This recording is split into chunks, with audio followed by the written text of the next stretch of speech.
So it's November 13th, Wednesday, about 1:37, 1:38 p.m.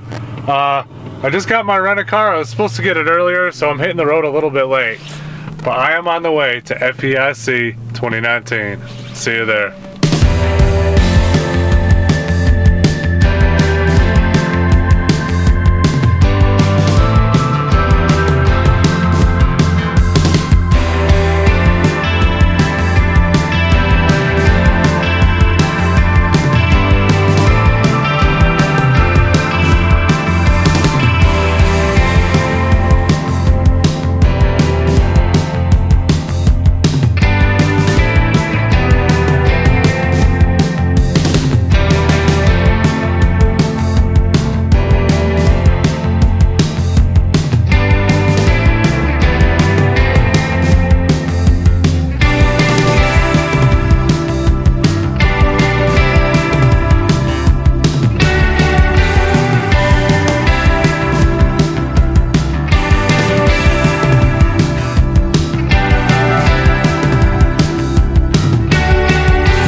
Okay, so I just checked into my Airbnb. Unfortunately, I didn't have a lot of time to hang out, but they were super nice.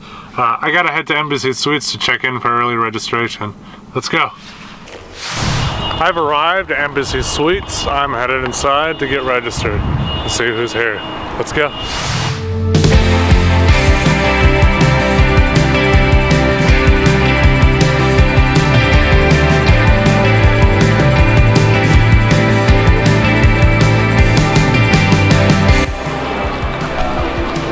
I'm headed to the conference center to get registered.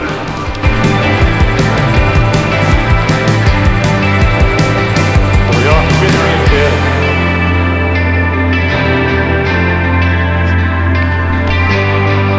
This place is amazing.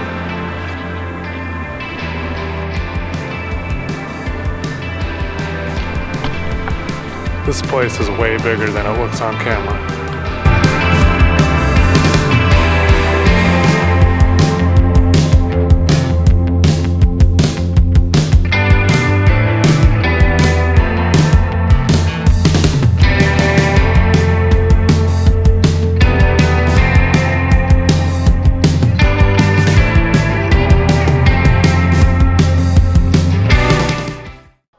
I've been told that VIP registration is over this way.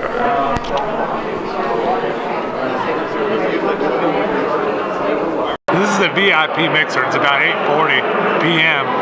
Wednesday night. So far, Mark Sargent's here, Karen B's here, Jaren's here, Bob's here, Dave's here, Noel J. Hadley, Owen Benjamin, the Big Beard's here already.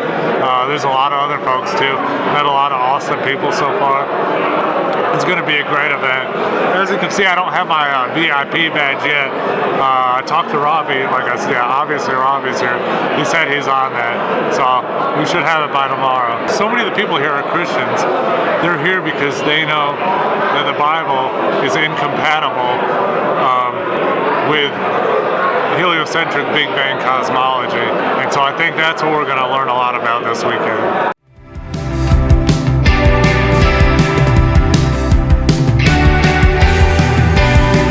This is, I'm sorry, but it's strange, it's weird, it's completely different.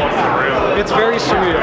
Like the normal concern you have of like being polite or whatever, like it's not even like an issue, it's almost like, well, you've already found that family and that would fall biblically. It's really strange. Everybody here is like, you go up to them and talk to them and they're just like, they're on the same page. That's a trip.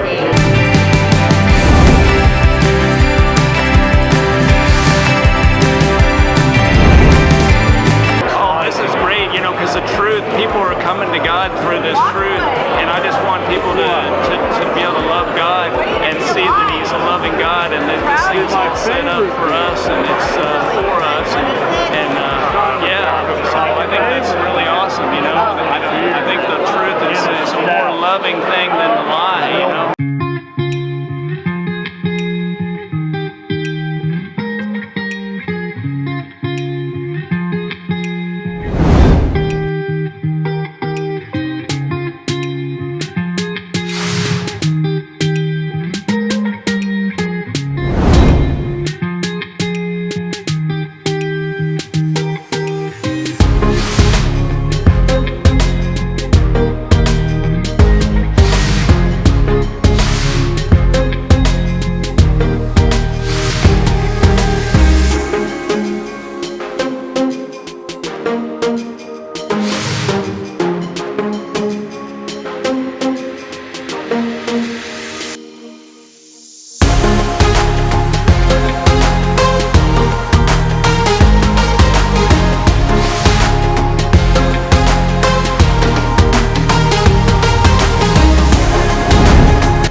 my VIP badge. Somehow the names got mixed up. It got put in the wrong box or something. Got my coin here. We got my goodie bag here. All right, so we're gonna go mingle a little bit more. So all the main speakers went to go have a little meeting. So we're just all kind of hanging out. We're having a great time. This is awesome. Let's go talk to some other folks. I think I've watched some Rob Skiva videos, and that led me to Jaronism videos. And then next thing I know, I fall asleep and I wake up and I'm watching Celebrate Truth videos. So whenever I watch the Celebrate Truth video, it's like they're hiding God. Well, of course that's it, you know, and of course, you know, this flat earth. So I went immediately into the red pill rage that they've been lying to me, and Jaronism took it to the next level and said, they're not lying to you about the earth being flat, they're lying to you about everything. They're lying about everything. And that snapped it for me. I was mad that I fell for their lies.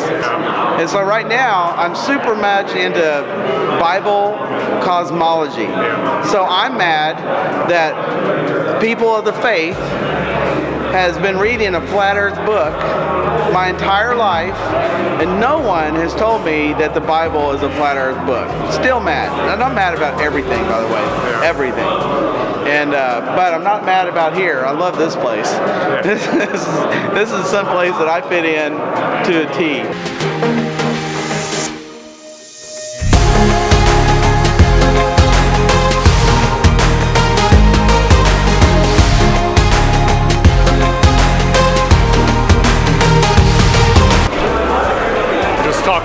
Phillips, he's just left to go to the airport to get Eru Landucci, or as I think we know him as Lou Petitonos.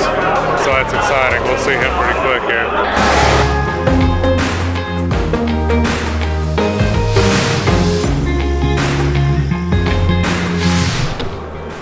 All right, so that's about the end of the mixer tonight. I'm gonna go home, get something to eat, go back to my Airbnb, get something to eat. And then tomorrow morning early is a conference, so I'm gonna get here as early as I can.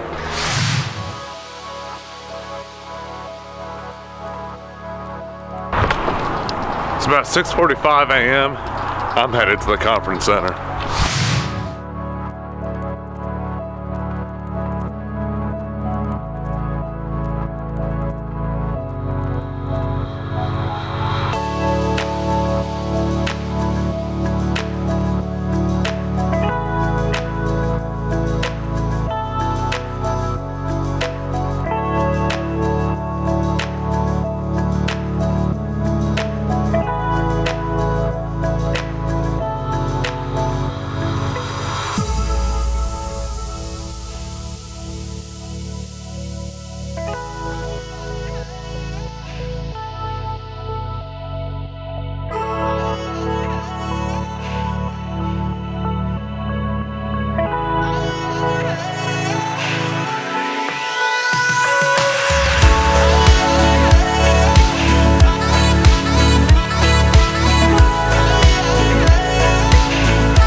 I'm here. It took about 30 minutes. Traffic's a lot busier this morning than it was last night when I went back to the Airbnb. It's about 7:20. I'm gonna go try and find some coffee.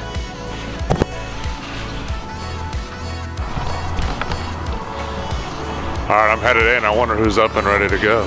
This is the 3rd annual Flat Earth International Conference. The first one, I think in 2016, was in Raleigh, North Carolina. Last year it was in Denver, Colorado. This year, it's in Dallas. There's been Flat Earth conferences popping up all over the world this past year, but this one is by far the granddaddy of them all.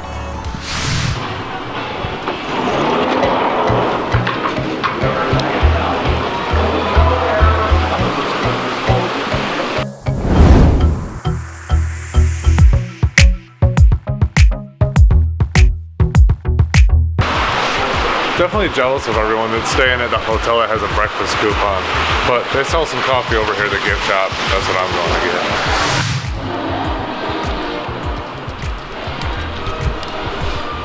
Got my coffee. I'm headed to the conference center.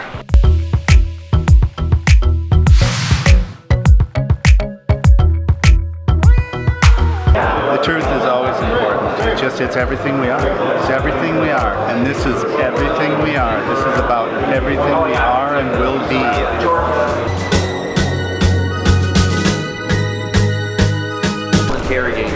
Okay, so the doors are open. It's time to go find my seat.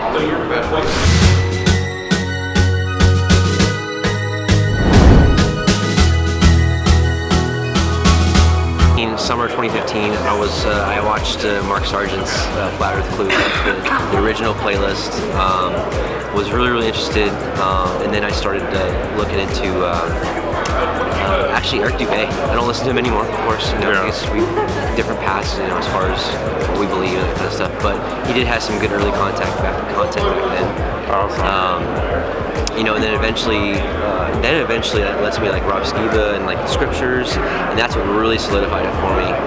Is just seeing that the Word does talk about it a lot, and that's what it described. It just made sense, like a world flood. How does that happen on a ball spinning at 1,000 miles an hour where everything floods? You know, just all these little things start adding up. But I have to say, Flat Earth is probably one of the biggest topics that like really made me think about throwing off the world and getting serious about my walk, getting serious about the Word. So I'm really thankful, and I'm really glad to be here to meet other people that kind of think the same way.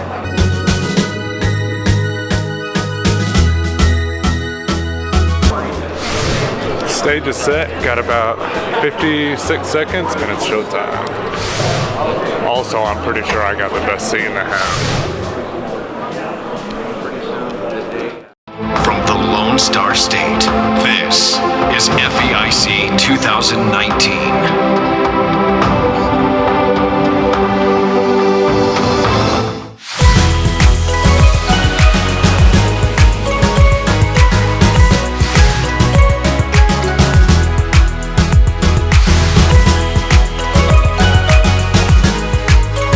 So it's time to shift the focus. I always say it's not about convincing people, it's about educating them. It's about telling people what we do believe. Telling people that we're not affiliated with the Flat Earth Society. Telling people that we don't believe we can fall over an edge. There's a sense of joy. And when somebody wakes you up and says, look, the world's been a lie to you. You've been lied to. But yet here's this happiness that comes over you. And I think a lot of people are afraid to look into this because I think they are afraid that their life's going to end. And I feel like mine's just beginning. To know this stuff and to look at it, that my mind doesn't worry about who's going to win the Super Bowl, who's hot or who's not on the red carpet anymore. I don't care. What I do know is that my life has changed significantly since Rob Skiba ruined it. I care about what he thinks.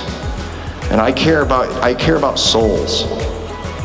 Because truly that's what this is. And the truth will set you free. But I think it's happening naturally anyway. I mean, NASA's feeling the heat. We know that. I mean, they're talking about, oh yeah, we're going to the moon again, and they're trying to do it by like 2024. It's never ever going to happen. All right, so Robbie's opening remarks and Rick Hummer's opening remarks were incredible, epic as always. And Mark Sargent just spoke. Had a couple technical difficulties, but overall it was awesome. He went over the history of the Flat Earth movement in the last 3-4 years, and it was awesome. So I'm not sure who's up next. We'll find out here in a minute.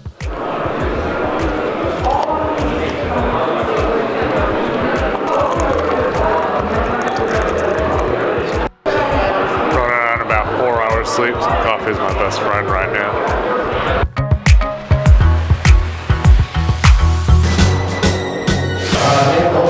Nathan Thompson is on right now. I'm gonna go grab my seat.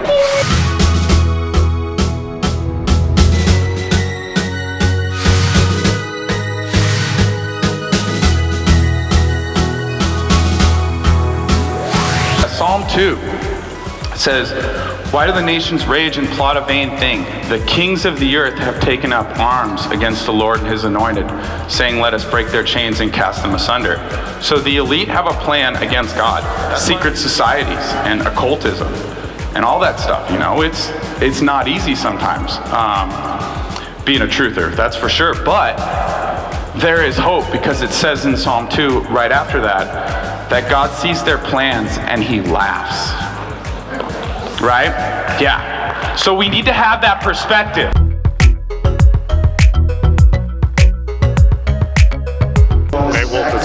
favorite guys right now. That's not a frontal move to me. So I'm really excited to hear it. I get that. God exists. He's out there somewhere in the expanse, in some unsearchable, cold, undistinguishable, separate dimension. And I got to be honest with you, I always believed that God was there, but even as a Christian, even as a believer, and even as a minister, as a preacher, I still had that indoctrination, like, okay, he's out there in heaven somewhere, and you know what I'm talking about. It was really a mind job, to be honest with you. We're here to talk about creation, but as important as creation is if we miss getting to know the creator of all of these things that we've seen, all of these experiments that we've done and facts that we've searched out, and all these truths that we've discovered in scripture, online, various YouTubers, if we miss the creator, we miss everything. Have you searched out your creator with all your heart? John 14:6, Jesus said to him, I am the way, the truth, and the life. No one comes to the Father except through me. No one comes to the Father of creation except through him. It is so important that we understand the Creator.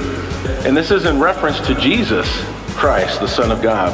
For by him were all things created, in heaven, in earth, visible and invisible, whether thrones, dominions, principalities, or powers. All things were created by him and for him, and he is before all things, and by him all things consist.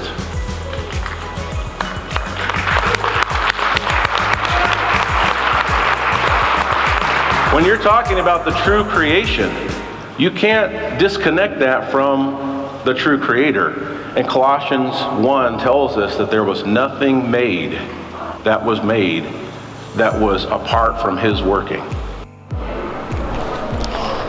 Nate's presentation was awesome. It's time to go get some lunch. I think they're something that's come hand in hand with Bible literalism.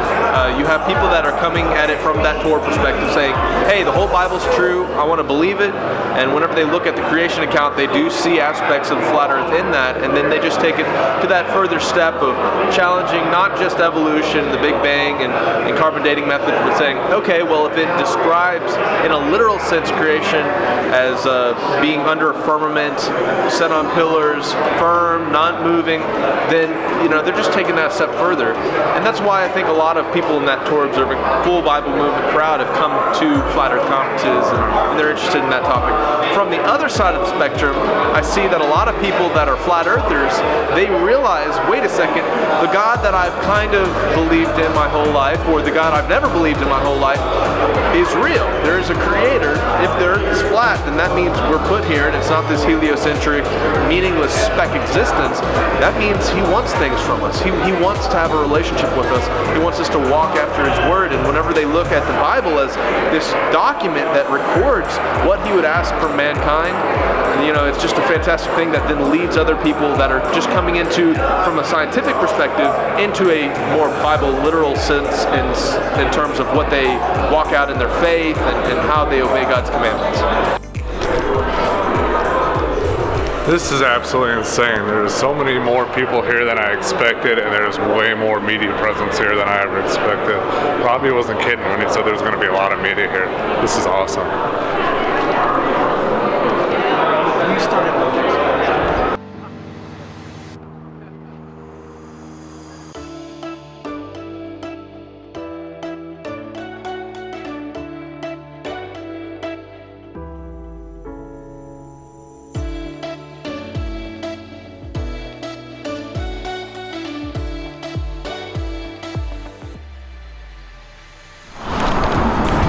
Probably couldn't see what was on that plane banner, but it said the Flat Earth Sun and Moon Clock app.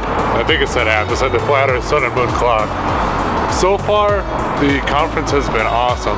I really love that the main concept of it is understanding the Creator through the creation, because that's the most important thing. I think most of us here can agree on that.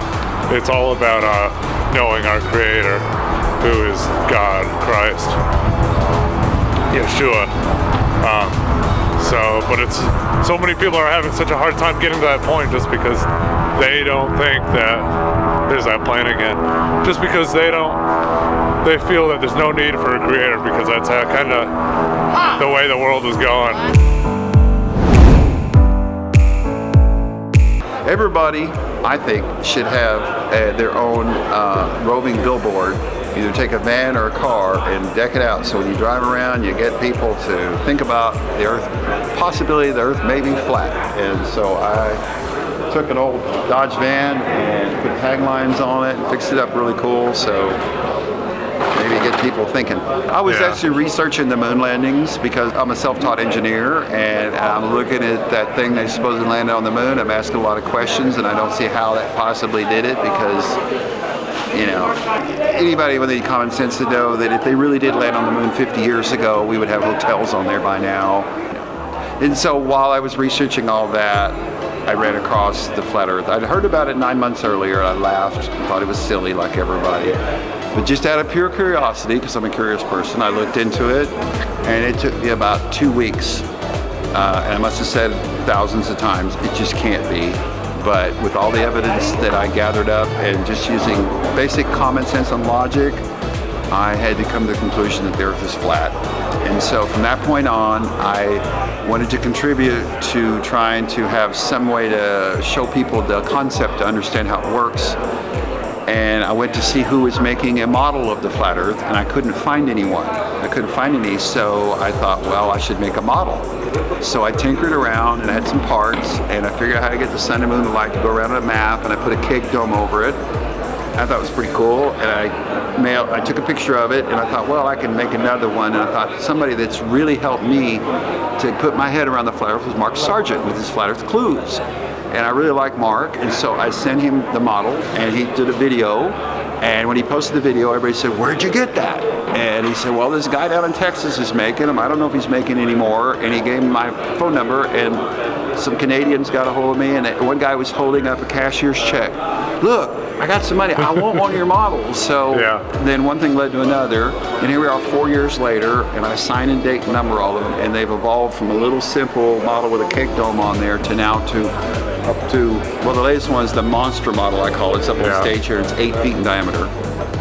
And then we developed a buddy of mine that's active, David Gordon. He's a good artist, and he and I teamed up to do the PG, we call it the Pontius Gordon AE map, and we copyrighted this, and I used that on my models. That's the one on stage there. And we hand painted that. Now I'm selling them all over the world and having a lot of fun with it.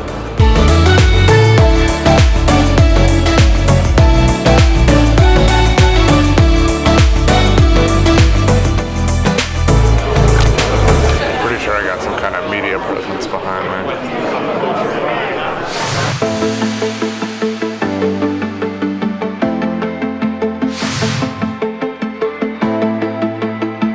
We go on time, the more we start seeing stuff like this. Megalithic structures and all kinds of stuff that people just can't, even today with all our modern science and technology, we can't figure out how they did it. So what's the solution? Aliens must have done it. I mean, think about it. We're so smart, we think we came from monkeys, and we don't even know what gender we are anymore. Right? If you want to get scientific, got an X and Y chromosome? Boy, got 2X girl. The fact that I actually have to explain this in the 21st century is proof of entropy. We're not getting better. We're getting worse. Way worse. I'm reminded of an analogy Kent Hovind used to give, talking about a creationist and an evolutionist looking out over the Grand Canyon. One of them looks at the Grand Canyon and says, wow, look at what the Colorado River did over millions of years. And the creationist says, wow, look what the flood of Noah did in a couple days. You know, your preconceived bias, right, determines how you look at the thing. The Pacific Ocean is connected to every other body of water.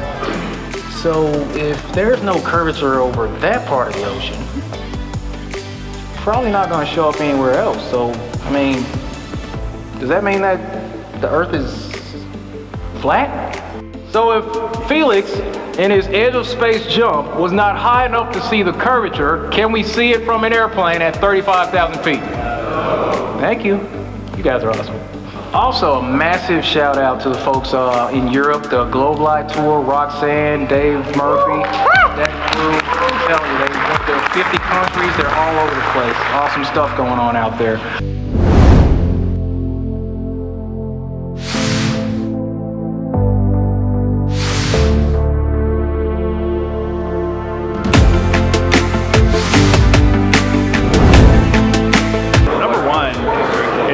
About the relationships that you build in this sort of movement, because there's so many people that will laugh and scoff at it, and I think it's important that we get around like-minded people to, first of all, reinforce our understanding. And iron sharpens iron, so we're going to be learning a lot from each other. We're going to be communicating in the fellowship. That's all important as we learn and grow, both personally, spiritually, and in our understanding of the world. Number one. So I'm a big supporter of the conferences, and I tell people you definitely got to get to a conference. Not so much just the speakers, because there's going to be a lot of great information that's shared up on stage, but you can catch that on YouTube after the fact. Eventually it's all going to be up there, and you're going to be able to watch that in your own time. Come here for the people. Come here for the relationships. Come here to have breakfast, lunch, and dinner, have a cup of coffee or a beer or what have you with the people that are here and get to know them, because that's really where the value of these conferences really are, in my opinion. Okay, so I just wanted to mention real quick, I wasn't able to record what Rob Skiba said, but I just want to kind of reflect on it real quick, is that I really think it's the nail in the coffin when it comes to Christianity to Bible-believing Christians. The Bible states from 4 different authors that the stars are going to fall down to earth. It's mentioned in Isaiah, it's mentioned by John, it's mentioned by Peter, and it's also mentioned by Christ, comes right out of Christ's mouth. And so I really think that that's just a nail in the coffin that shows us that the Bible and Big Bang cosmology, just the cosmology that we're presented with, are completely incompatible, and it just doesn't work. And if you listen to some of the things Neil deGrasse Tyson says, if I recall paraphrasing, he says just to write those things down or just to say those things, you don't know what you're talking about. Basically calling Jesus an idiot. And I think Christians need to wrap their minds around that. It's time to give up this mainstream cosmology, clearly.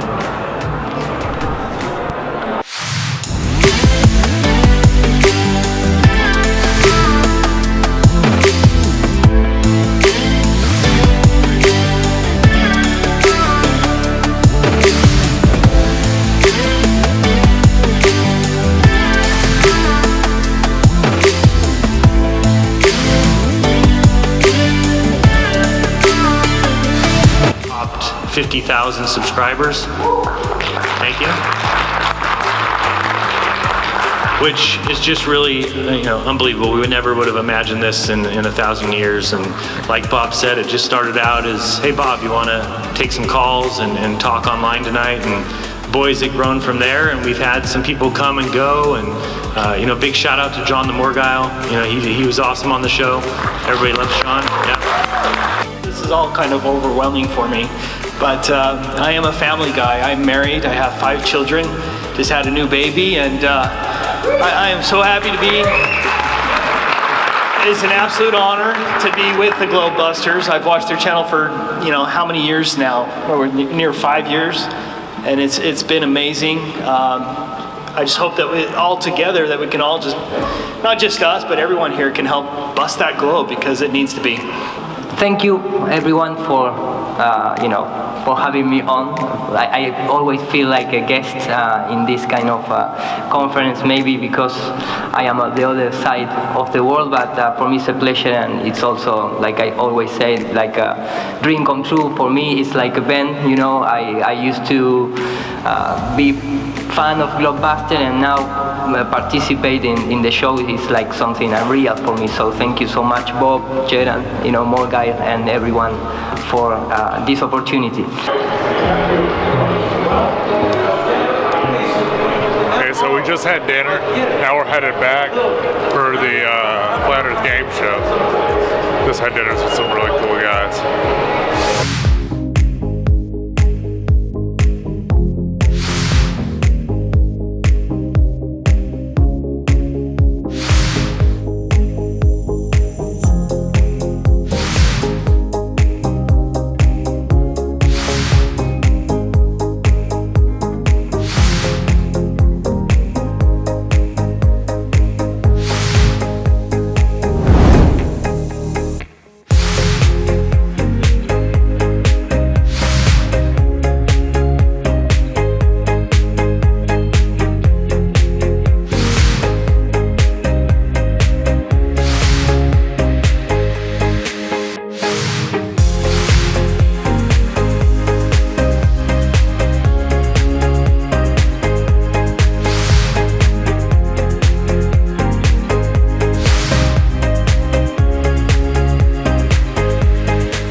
it's over, when it's done?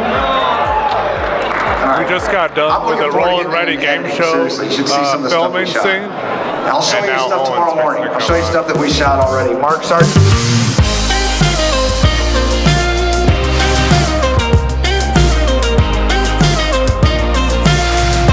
Big Bear himself, Mr.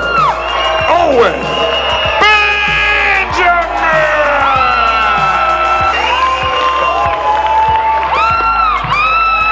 Thank you very much. How are you? What's going on? What's up? What's up? Have a seat. Please relax. Yeah, it's good to be here. It's good to be here. It's been so fun being in a group of people where every person that comes up to me, do you want to talk about interesting things? Yeah. You know? It was an interesting experience coming here. TSA, as we've all seen, has gotten pretty intense. And I got selected. They said male-on-male assist. That's what they call it. They go, male-on-male assist. I'm like, it's about to go down, bro. And then you see some creepy dude putting on gloves, just looking at him. I got that same guy. What's that, bro? I got that same guy. You got the same guy. There's only one guy. Look up. All it is mind-blowing emptiness to the point where you don't matter. You're a speck of nothing. And the speeds are so big you can't fathom. When you realize that that isn't true, and that there may be a plan for us, and that we're standing on solid ground that isn't spinning out of control, and we don't have to wait and wonder if an asteroid's going to wipe us out like the fake dinosaurs, you get a sense of peace and authority over your life that you would not have. It's actually one of the most mind-blowingly effective pieces of wizardry I've ever seen. Yeah. I'll tell you this. What the Earth is not as important as what it is not. And rhetorically, if you're talking to people, it's a lot less about flat Earth and more about the lie that is the spinning globe. Yes. Because giving people the wonder of what it could be is exciting, and don't take that from them. Yeah. Thank you. And so that's my advice, because a lot of people come up to me and say, like, I inadvertently woke a lot of people up to the globe lie because of how I did it. Wasn't like, you're so stupid if you don't see it. I was showing my vulnerability. I was showing, like, I don't want to be a flat earther. I don't want to do this. I want to win. I want to stay in the side of the normal people. And then eventually I had to face reality, and that's it. How dare you? We went to the moon, millennial. What have you done besides picked up our scraps? When I was your age, I bought a house for 17 grand. Now all you do is have all this debt and shame. It was so funny seeing all his Jew powers of marketing and app making, but none of it was out of greed. You know, he's a Junicorn. So one more time for Dave Weiss. Stars, look how they shine for you. And women and homosexuals are like, me. Everything you do. And it was all yellow. On the ceiling, on a Porsche level, her and she wanna lay her. Once I saw her, all the way, all the way, yeah. And I called and I said, and I won't watch it, and I called out, yeah, yeah, oh, her. How about a hee-haw, oh, hee-haw, oh, round the way over. Make me cry, yeah.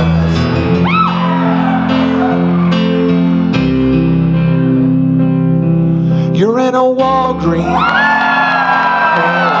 Your girl is looking sweet, 'cause I know it was just a dream. If you stay mad, that means you're crazy. Welcome to Grabware Football, the only game where everybody loses every time.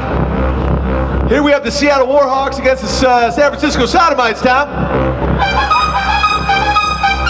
Here comes the Tampa Bay Bolsheviks. Bolsheviks, oh, they're doing a Bitcoin toss at the 50-yard line. Only one autistic kid can see the coin, Tom.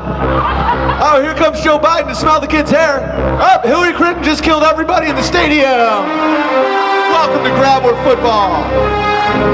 The only game where everybody loses every time.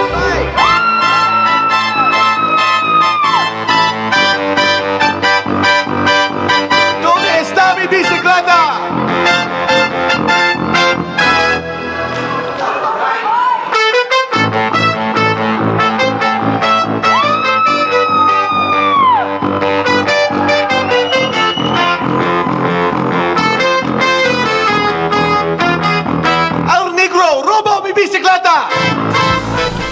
Man, Owen's set was so epic.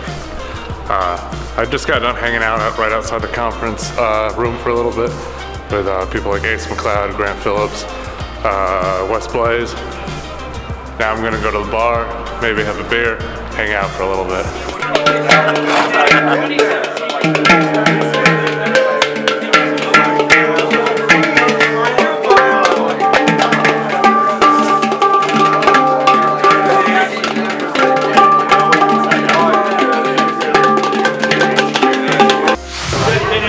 About 1 a.m.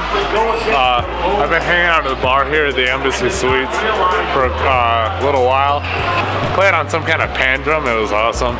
It's so awesome to meet so many people that are so like-minded. Just talking about biblical cosmology and all sorts of other things.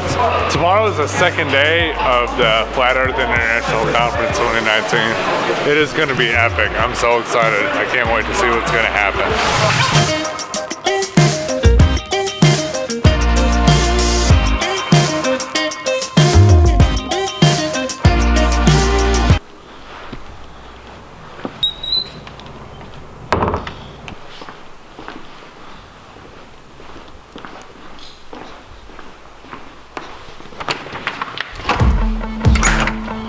It's Friday morning, about 7:30 a.m.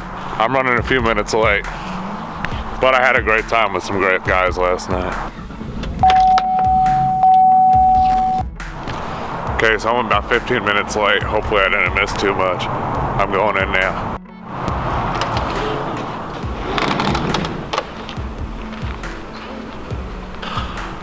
I just walked by Dr. Danny Faulkner. I didn't realize it was him at first. I thought he looked familiar, and I looked at his tag.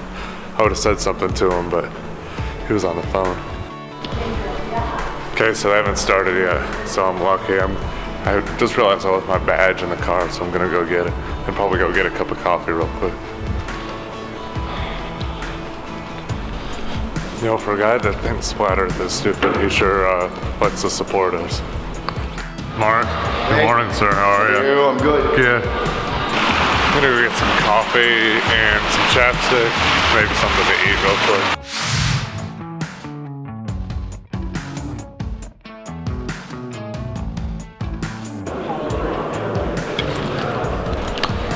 Okay, so the conference has not started yet today. That's exciting. Got myself a coffee and a blueberry muffin.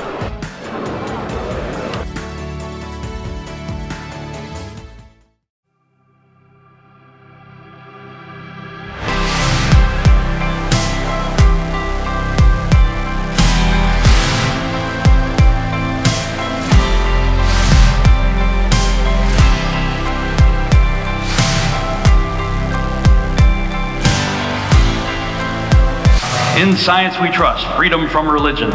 Now, I'm against religion myself, personally. I'm not about religion, I'm about a relationship. But what they're saying is freedom from God. And what they did was they created their own religion, and they made themselves into gods, the religious prophets of scientism. First, get people to doubt Yahuwah's word by destroying the very foundation of our Bible, Genesis, especially the creation account. Number two, set up a new paradigm where God is out and science is in. Evolution removes Yahuwah from the equation. Number three, when evolution finally runs its course and becomes utterly bankrupt, introduce the idea of intelligent design, but deny the true designer his due credit and place it rather on ancient aliens. Number four, promote the ancient alien theme as much as possible in all forms of media by perpetuating the concept of Earth as a tiny blue marble orbiting an average sun in an average galaxy among trillions of other galaxies in an ever-expanding universe. With so much potential for life to exist in such a vast expanse, the idea of alien scientists being our creators seems a lot more plausible over time and heavy indoctrination. And number 5. The stage is set for our alien creators to return and bestow upon us their miracle signs and wonders in order to convince us all the more that all religions are false. Then we put our trust with them. Finally, when Christ does return, we are all convinced that he is the enemy and our united world gathers together to make war with him. Listening to what they're talking about, and I'm saying, my God, if only 2% of what they're saying is true, the world, and especially Christian church, is woefully ill-prepared for what's coming. And that's one of the reasons why I think this whole subject came up when it did.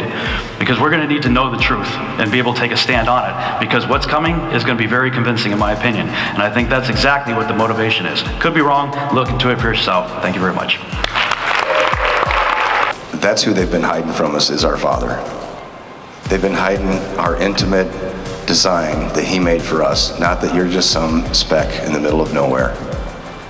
But he actually built this place because you, and you, and you, and you, all have a special place for him.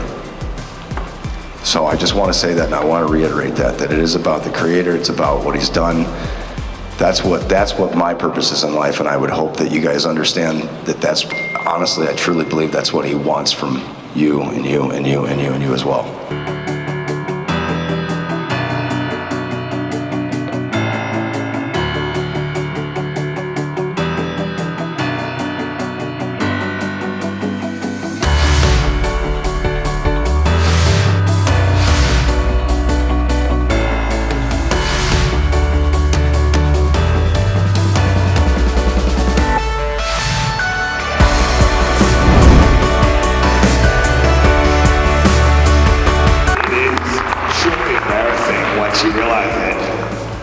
Once you know, you look back, you're like, how did I ever believe that nonsense? People from the media, celebrities, pilots, scientists, teachers, musicians, and more will go public.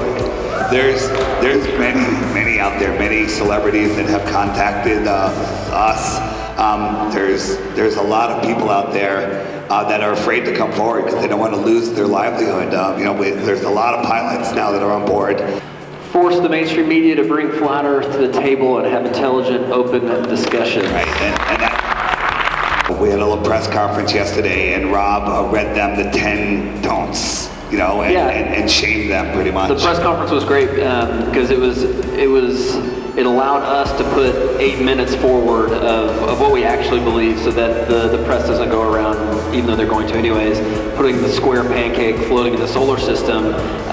And like I talked about yesterday, the perception, if that's someone's perception of flat Earth, they're not going to give it a second look, because that's ridiculous. We don't believe that. So I think the press conference is a good first step of saying, like, here's what we believe. Okay, now you can ask your questions. Discovering that evolution was a lie was integral with my walk with Christ, and the work that Answers in Genesis does on that front was paramount in my trip back to the Bible. And so thank you to you guys for the work you've done on that. But you did show him last year that there's no way that we could be living on a ball if we have flat Earth hot sauce. Right? The sun was going down, down, down, down, and then it stopped. And then it went away. And here's the point where it just disappears. And it's still there, but the throw of its light cannot make it back to us.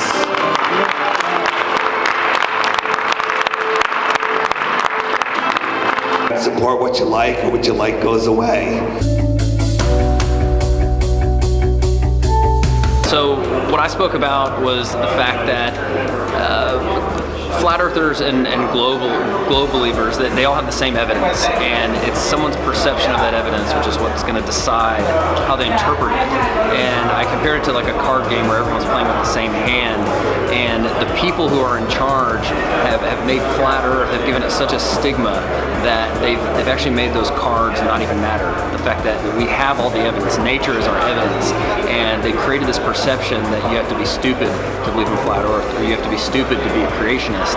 And when in fact, if someone actually evaluates the evidence, which they're betting on you not doing, by the way, if someone actually evaluates that evidence, they're going to find out that they could not believe that they believed something for so long that was so ridiculous.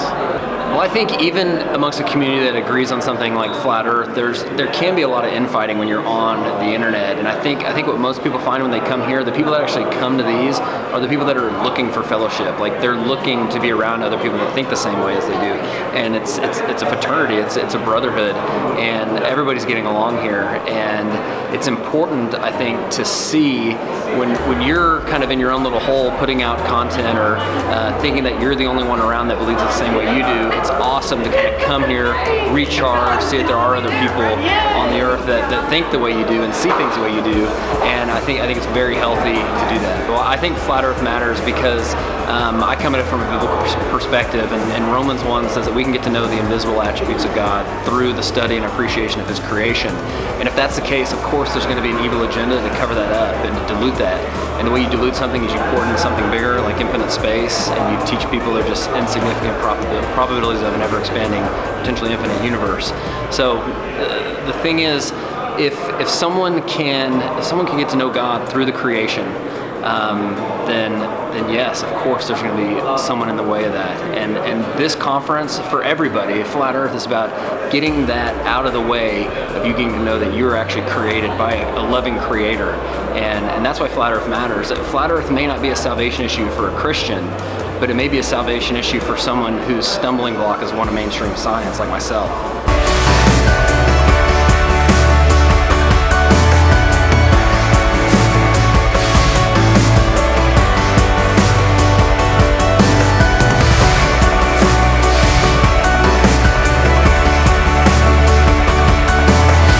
And I simply taped the green poster board behind the window, right? And you use chroma key, and you can produce whatever you want.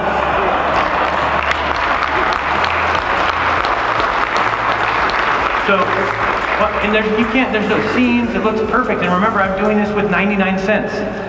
Imagine if I had $56 million a year, not even a day. How about the mushrooms that were found on Mars? Clearly, they had pictures in the exact same spot where these things weren't there, and then you saw pictures over the course of a couple weeks where these grew. And the story comes out and it just gets shoved away. People forget all about it. Why? Well, because mushrooms grow where? On Earth. Mushrooms grow on Earth. They don't grow on Mars, but by getting this information out there too much, people would start to recognize, maybe Mars is possibly on Earth. Anybody who believes we've got this remote control car driving around Mars, get out. But I've gotten so many emails, countless emails from people telling me that their lives have changed because of some of this stuff. There's no better feeling in the world than hearing that, so thank you guys for that.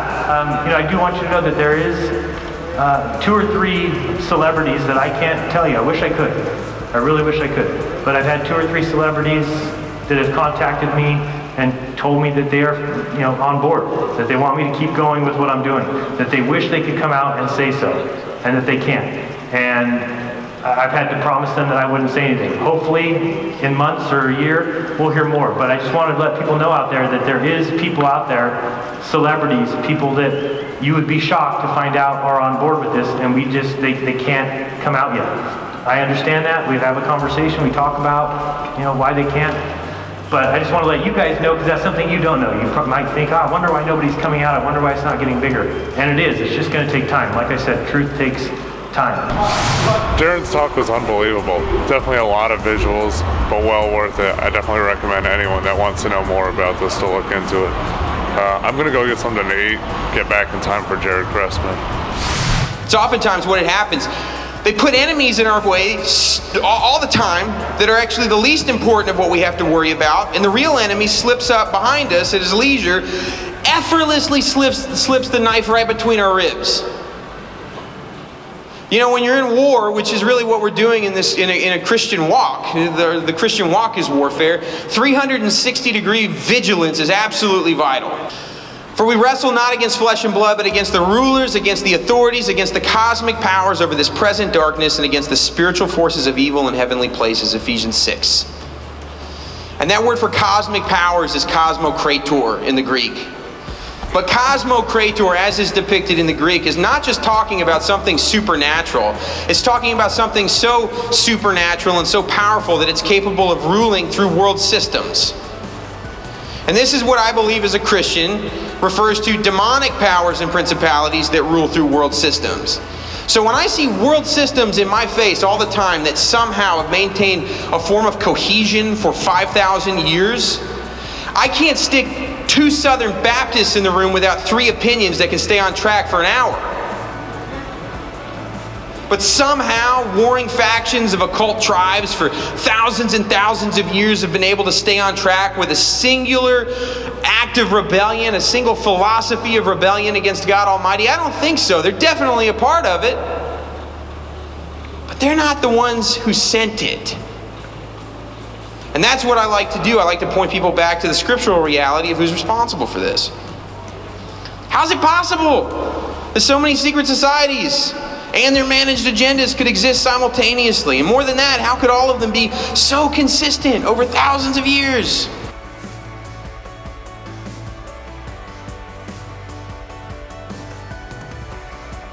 When we understand the nature of the true creation, it is kind of a key of sorts to unlock a lot of other truths, and really it exposes a huge deception that's in the world. I mean, the big question people always ask is why? You know, why would they go through all the trouble of doing all that to deceive? Well, I believe it's because they are legitimately trying to hide the true nature of creation, because true creation points to the Creator. It gets people thinking about, okay, if this creation is true, then I got to deal with the Creator. You know, is the Creator real? And if so, what's my relationship with the Creator? So I really think that although you have humans involved, obviously, people with free will, people with their own motivations. As you know, I mean, money is a huge motivation. There's that millions of dollars of funding, you know, such as NASA, you know, $56 million per day. So there's a lot of whys, but I think at the top I believe there's a spiritual element to it as well. And I believe you have Satan, who is called the God or the ruler of this world, of this realm. And he certainly is, he's the father of lies, so deception is his game. And he hates believers. He hates God. He hates the Creator. So he's going to want to try to deceive as many people into thinking that we're really just this insignificant, you know, speck of dust. You know, there's many other, you know, Earths out there in these distant galaxies. You know, we're just kind of insignificant. And really that paints the opposite picture of what we find in Bible, you know, and what God has said about mankind is that he's a special creation made in his image. And the thing that really blows me away is the simplicity that we find in Genesis 1, where it's talking about, you know, I always say there's 3 things that you find about the true creation in Genesis 1. According to the Bible, you have the Creator saying, this is what I created. This is the day that I created it on, and this is the purpose or the purposes that these things were created for. And so when you look at that, you see that the typical so-called truth today about creation, it's a deception, because it's either the complete opposite or it's not even close. It doesn't even have any closeness to what the scripture says about creation. So I think it comes down to you know, why is this topic important, is because it really unlocks the deception that is in the world, and it also can help us to open our eyes to other deceptions that affect us every day that we don't even realize are there.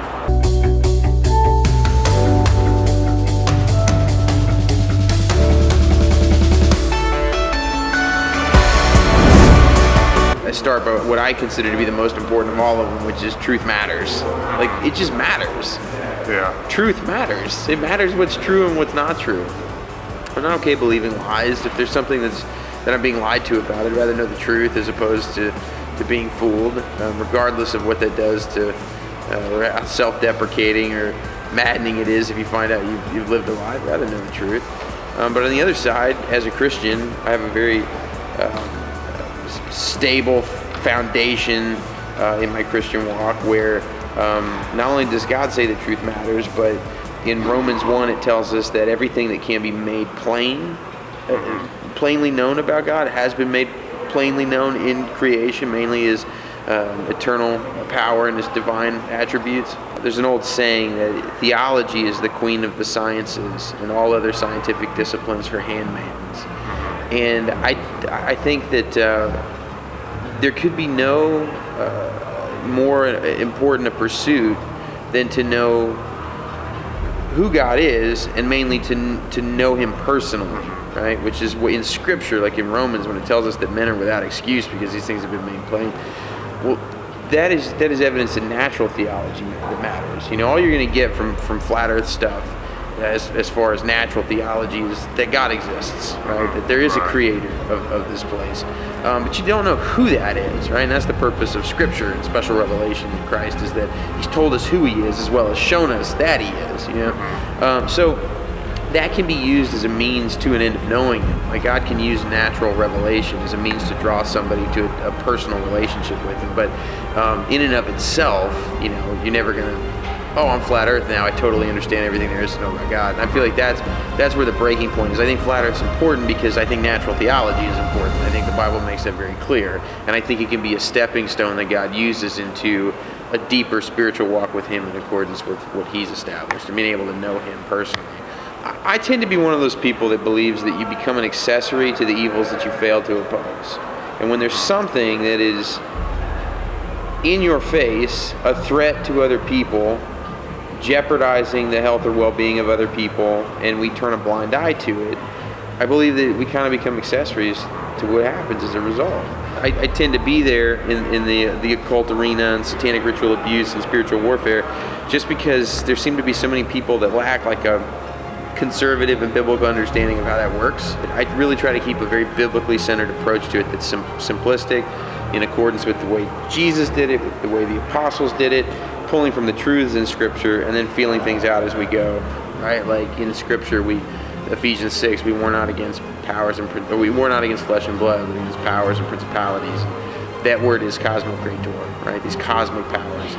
And when you really start to dig into what that means, it seems to indicate demonic powers that rule through world systems.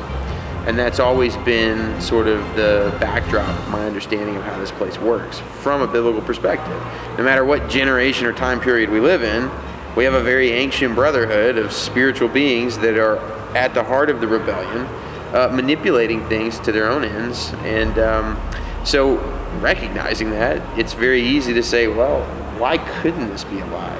Why couldn't the whole, you know, the earth is a ball thing and space thing be a lie? Especially when you start to look at who's started creating the institutions that started pushing it first, you know? You see the occult. You know, I give a presentation on NASA in the occult, you know, largely being comprised of Masons, magicians, and Nazis. And that's a fact. I mean, that is just a bona fide fact. You know, some of the core principles behind their belief system was it's okay to deceive people to achieve our own specific and personalized ends. When you carry a worldview like that, you create the institutions that are capable of foisting that on people. Why would I ever step back and say this is ridiculous? So the more I started looking into it over a period of time, and it's slow, you start realizing, oh my gosh, like this flat earth thing could be legit. You start paying a little more attention.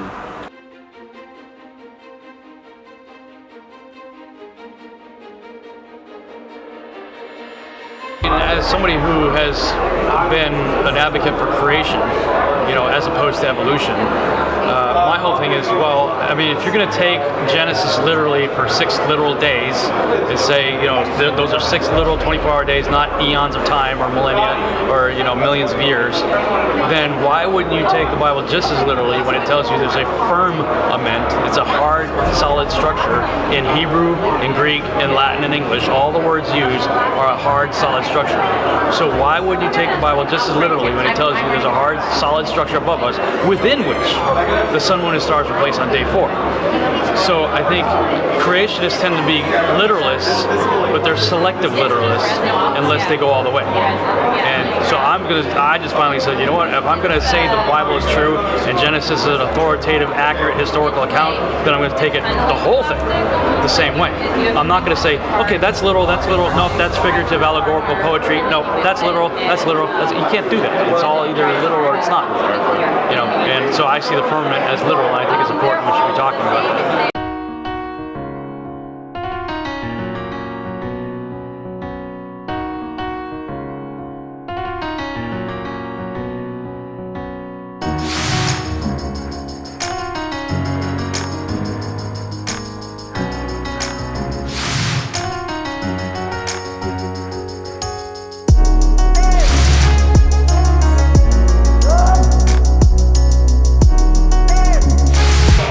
People just don't know. They don't understand. They have this meme in their head of what it looks like. They have this idea that you would fall off the edge because we were all told that in kindergarten. So activism is getting the truth out there.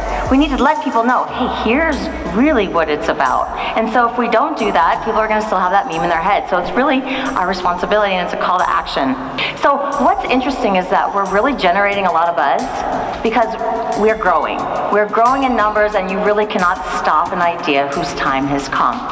But getting out there and keep telling the truth is what it's about. How does the sun look in on other planets? And it just says straight up, well, by the time you get to Pluto, it's just another star, right?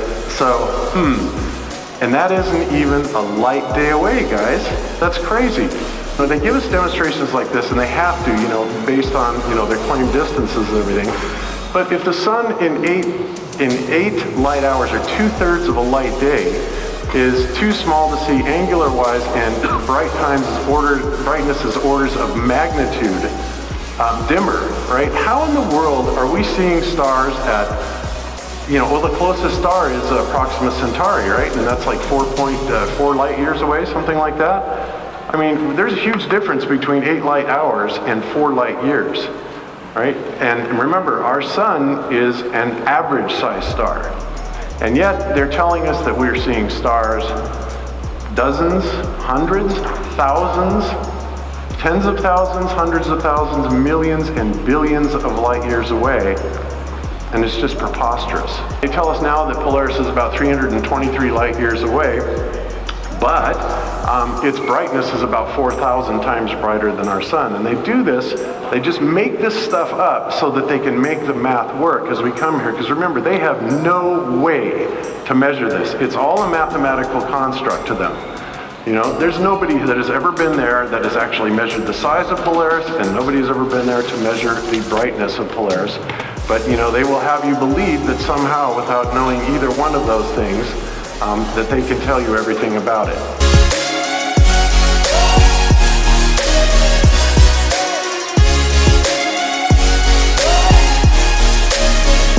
I've been in it for 5+ years now, so I've seen the beginning and to where it is now, and kind of where do I see it going? It's going to be worldwide. It's going to be common knowledge, whether that's this year or next, or like 6 months from now. I don't know. It always feels like it's right around the brink, and it is always right around the brink, right? Because we don't need 50% of the population to be in the know. We only need like 15%, and those 15% are the tipping point. They're the ones that everyone knows. Nowadays, you know, like 10 people that are flat earthers.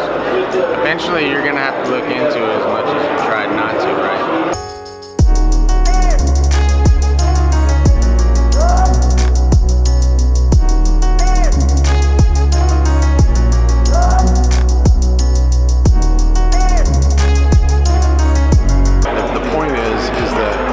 People that run this world lie to us continuously about virtually everything, and they do that to control us, and that is ultimately the agenda, is to control us. It's not about money, it's not about you know, anything like that. It's about controlling your mind and what you think and what you do. So that's why it matters. To actually meet people face to face, you get a sense of, you know, what they're really about, and, you know, their sincerity, their, you know, how much they're actually involved. You can tell by looking at somebody and talking to them where they're at, and that's really helpful for a lot of people. You know, the virtual world doesn't always work for everybody. So it's good to have person to person.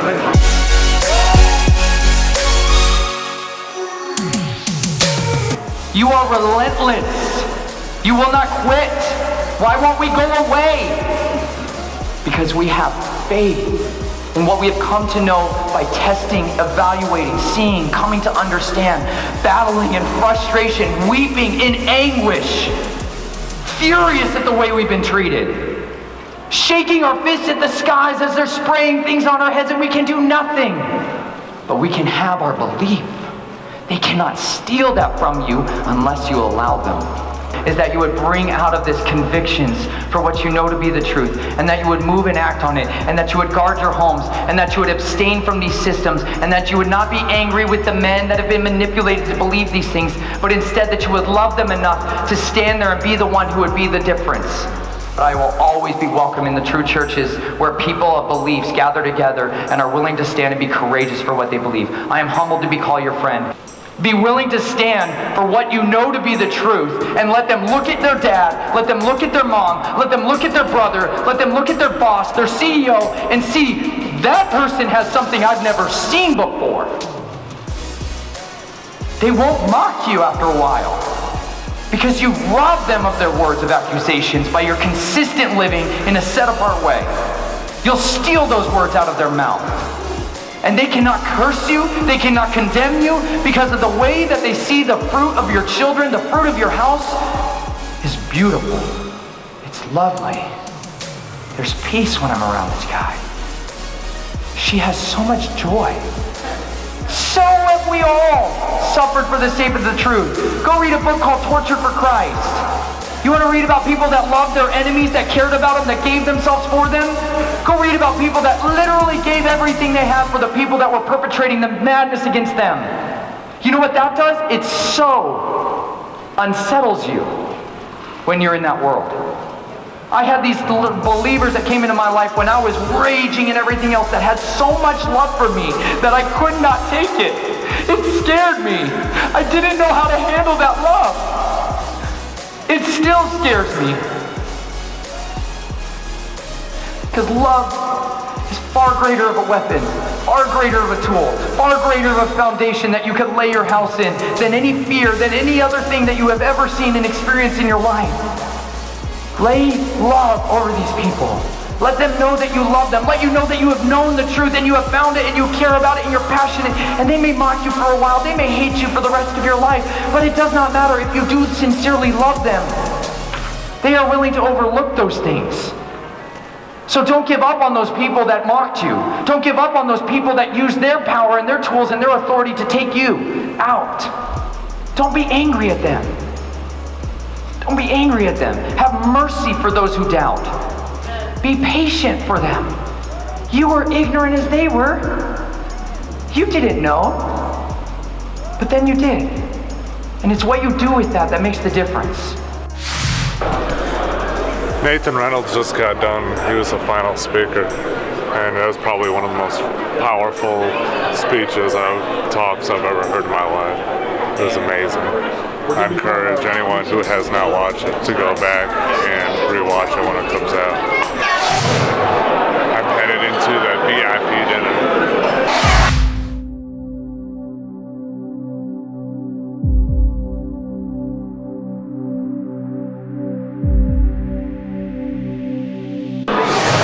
Enjoying some great company at the VIP dinner tonight. I'm just going to kind of walk around for a second, see who all is hanging out.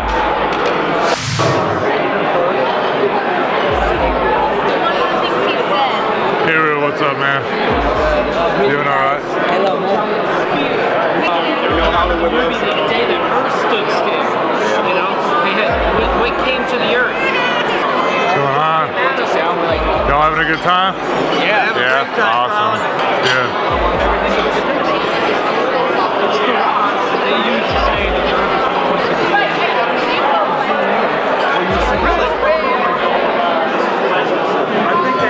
Eddie? No? Y'all having a good time? Hey, yeah. Yeah, good. The conference is coming to a close. Either of y'all got any final remarks? What was your favorite presentation? I like Nathan Reynolds, probably the most. Did you? He's a great presenter. He was awesome. I like that moon stuff. Sorry, Dave Marsh. Did you see? I didn't get to see it, so I'm gonna have to go back and watch it. It was really good. Was it? Yeah, it was really good. I just enjoyed meeting everybody. Yeah, I really. This is the first time I've met Eddie in about 10 years. That's what he told me. We used to go to church together, and this was our first meetup, and it was just really exciting seeing him there and knowing that someone who I used to attend with and serve with is now Flat Earthers. We're on the same page, and this was it's really one of the best experiences of my life. It is. Really. It is. Yeah. It's not about the presentations, besides the fact that they're awesome, but it's really about just meeting people, meeting everyone. Having a good time. Yeah. Daryl, how you doing, man? Doing good. Hey. Bob, great presentation. It was wonderful. Thank you. Yeah, I enjoyed it.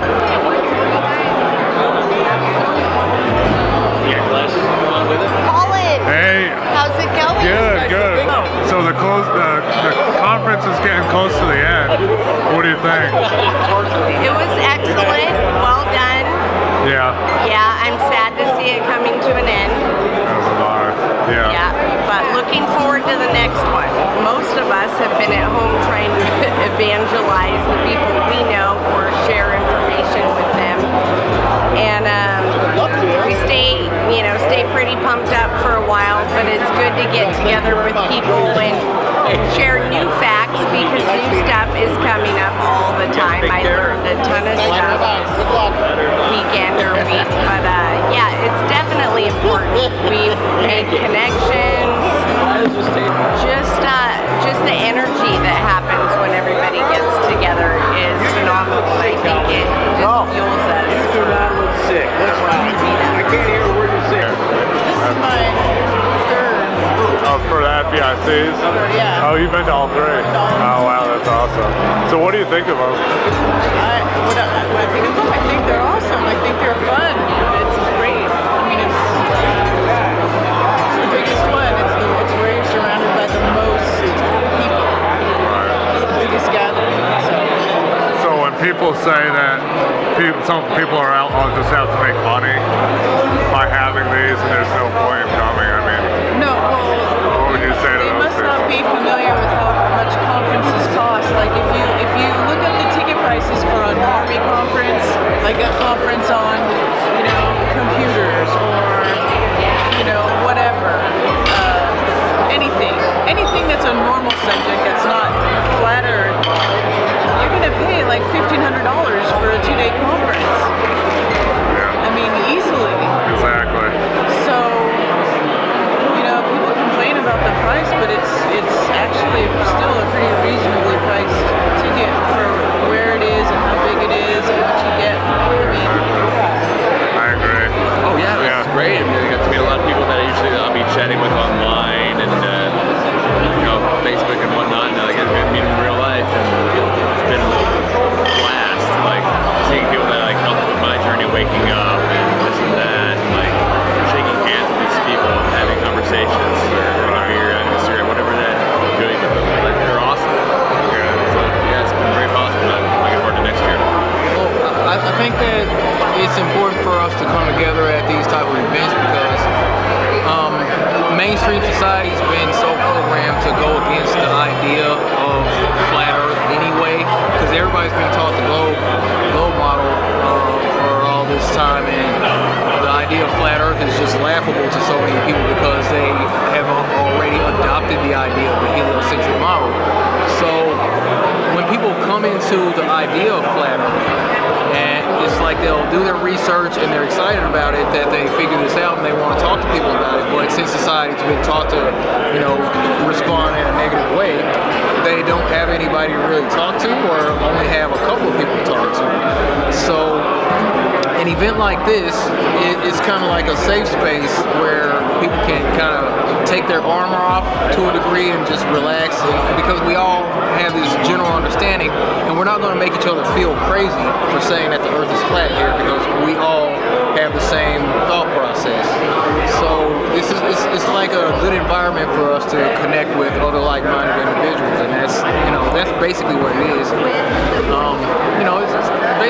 connection. You know, we're not going to learn a whole lot of new stuff at these events. For the most part, it's like a lot of people just kind of hang out in the hallways, exchanging phone numbers, telling stories about how, you know, hey, I made this observation about this, and, you know, I saw this video, I've been into this for this long. It's like we all have our own stories that we just want to talk to each other about without the weirdness that society has forced on people. So that's kind of why this is important, honestly, in my opinion.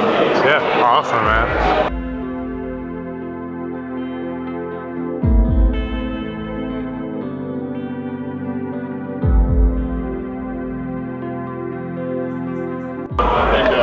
Cuddliest little girl. Yes, you are. Yes, you are. She wasn't as big as she was. You were so sweet. Dude, oddly enough, Joe Rogan, I was watching his stuff, and he got me into the moon landing stuff. And I was like, that's messed up, because I do a lot of photography.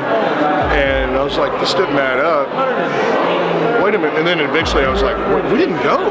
We really didn't go. And so I had to, and I'm a sci-fi geek, right? You know, and so I finally had to reconcile that. And then I was like looking at other stuff, and then ISS and all this crazy stuff. And when I got my P900 and I live on the beach, I was like, all right, if I can see across to Ingleside, 5.4 miles, and if I can see the bottom of the holes of the boat, I'd already taken the drive around, hour drive. And I was like, please don't let me see the bottom of the holes of the boat. Oh, no, I can see them, and I was on the shoreline and all that stuff.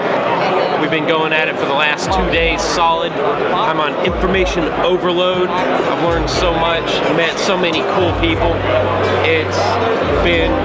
This is literally a life-changing experience, and I am seriously considering, I'm not even considering it. I'm going to make it happen. We're going to have a conference next year, and I'm going to call it the DFW Flat Fest. Yeah. So this is changing my life. The Bible says where two or more are gathered together, the Holy Spirit is there. Okay. Now, if we actually band together or not, you know, that's a different story. But I'm going to try. I'm going to try to form a collective body of Christians who are willing to step out on this truth and take a stand. The only thing that God created on day 2 of creation was the firmament. Okay? What does the firmament do? It separates the waters above from the waters below. Is it just surrounding the earth? The Bible says that the sun, moon, and stars are inside of the firmament. So it's not just surrounding the earth, it's actually everything, our whole entire existence, everything that we know is inside of this firmament. My father, my wife's mother, all of our siblings, they just despise it. They think that I am absolutely crazy, and they've kind of threatened, with children and, those kind of things, the idea that we're not fit to be parents. And so it's gotten kind of ugly with the family members. Everyone here is like family, and and the reason why they're like family is because you can't really talk about this with your own family. So everyone here, it's just actually wonderful to be with them and to actually be able to express yourself openly and even share your crazy thoughts and ideas, and nobody judges you for them.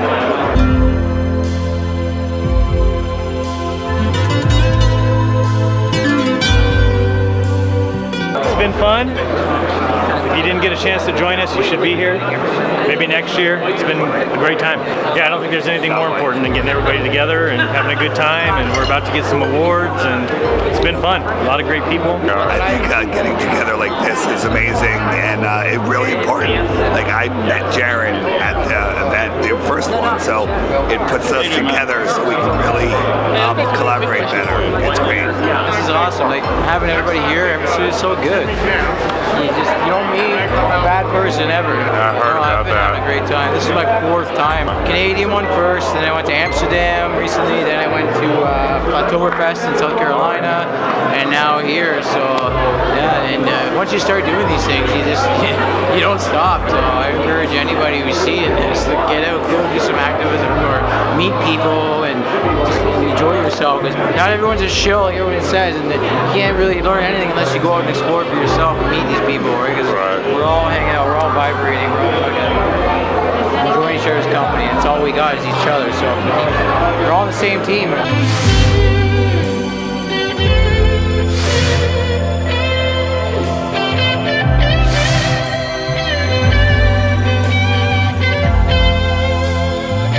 But every once in a while, you get one that is compiled by an outside observer.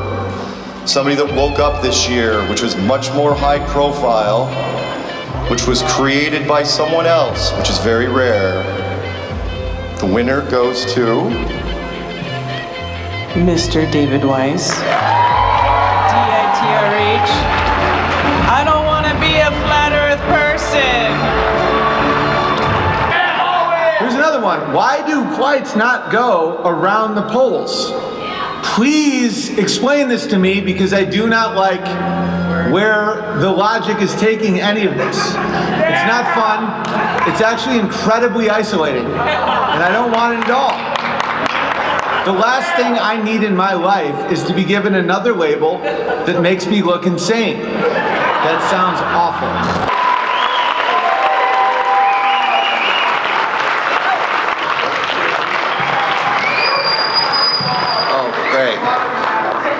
Well, we're just accepting it on behalf of Jubilee because we really appreciate them taking the risk. This was one of the most requested topics that they ever had, and so that's some bravery there. However, it's been good for them as well. When they first started out, they were at 3.5 million subs, and now they're up to 4.1 million only after a month. And right now, it's at 4,506,000 views with 86,000 comments. Thank you. Thank you guys. Thank you guys. Great job. Thank you so much. First of all, from all the Flat Earth football team, so thank you, club. Thank you so much. This is not a award that represents only a soccer team. It represents, a way of living. So thank you so much for the award. And if you can support the team, we need it. So thank you so much.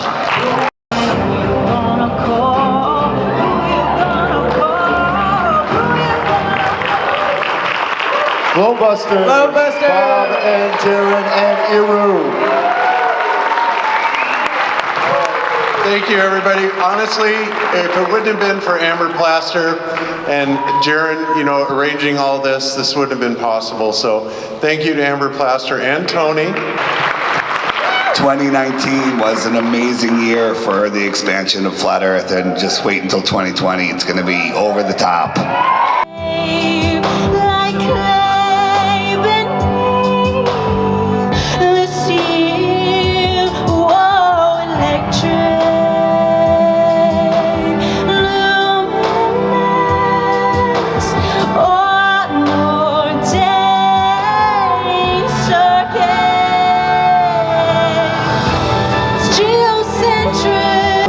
Out the gate with that Enoch grit, got that Head Hunter shirt with the Reebok kick. My homies don't dance, just to go on the rants and go the global way.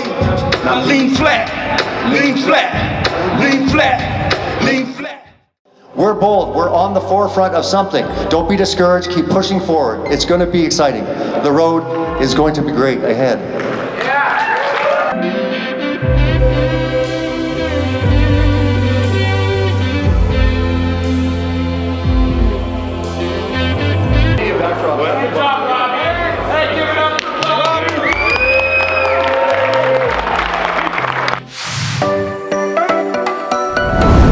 That's a wrap. The Flat Earth International Conference 2019 is officially over.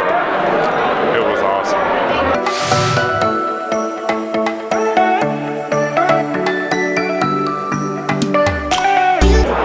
Okay, this conference is unbelievable.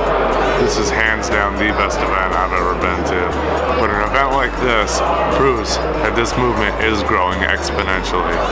I tried to get a good soundbite from everyone. Sorry if I missed you. Maybe next year. But that doesn't mean I didn't want one. It just means the conference is only 2 days. It was awesome though.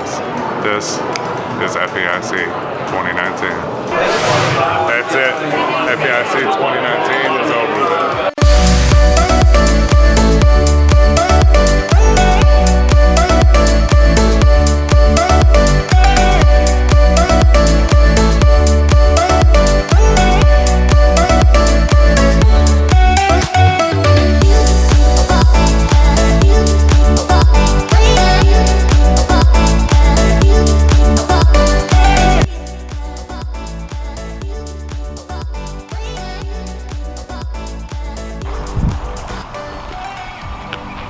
What's going on, y'all? It is Saturday, December 28th, a couple days after Christmas.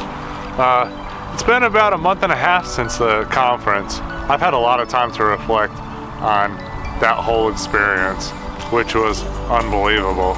It went by like that. But I'll tell you what, that experience has shown me that this movement is not going away. This awakening, this knowledge that is happening to the whole of humanity is something that I think we are receiving from the divine. And I think most people in the community would agree with that. More and more are waking up exponentially. More and more people are interested. It's becoming more mainstream. It's becoming not such a taboo topic anymore. Water always finds its own level. We can see too far. Space is fake. NASA lies. The Bible is a flat earth book. These are just some of the reasons that you, if you haven't already, need to research what is going on in the flat earth movement and biblical cosmology.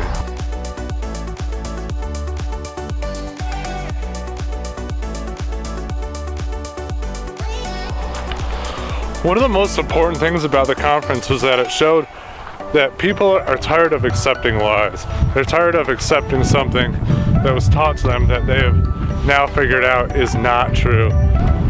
A wise man once said that belief is the enemy of knowing. And I think this conference really represents a large portion of human beings that have come to realize that principle in life and are no longer willing to accept things that have been given to us by people we know have lied to us over and over again.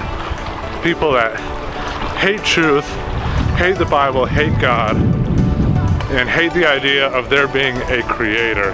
Every man comes to a point in his life where he just looks out of the world, takes a second to breathe. And this can happen at various points in different people's lives. But everyone's got to come to this point at one time or another where they just look at creation, they look at nature and they say, what's all this for? Why are we here? We kind of have to face the reality of what life is, what death is, what this world really is. And I think that's a lot of what this conference is about. It's about telling people, hey, wake up. Look at this place that we're in. You know, do you really want to know where we are? Why are we here? And so the point in going to the conference like I did and filming it like I did is to kind of capture the essence of all the different kind of people that were there. Those people are the ones that are asking those important life questions. And so I am so excited to deliver some of the highlights, some of the awesome people that were at that event because they care. They care about other human beings. They care about this thing that we got dropped in called life. And they care about waking other people up, sharing what they've come to know with other people.